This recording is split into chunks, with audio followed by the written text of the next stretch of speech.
بسم اللہ الرحمن الرحیم انما جزاء الذین یحاربون اللہ ورسولہ ویسعون فی الارض فسادا ان یقتلوا او یسلبوا او تقطع ایدیہم وارجلہم من خلاف او ينفوا من الارض ذالک لہم خزی فی الدنیا ولہم فی الآخرۃ عذاب عظیم۔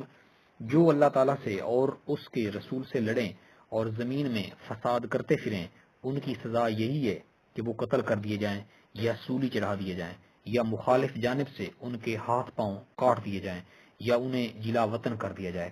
یہ تو ہوئی ان کی دنیاوی ذلت اور خواری، اور آخرت میں ان کے لیے بڑا بھاری عذاب ہے۔ صدق اللہ العظیم۔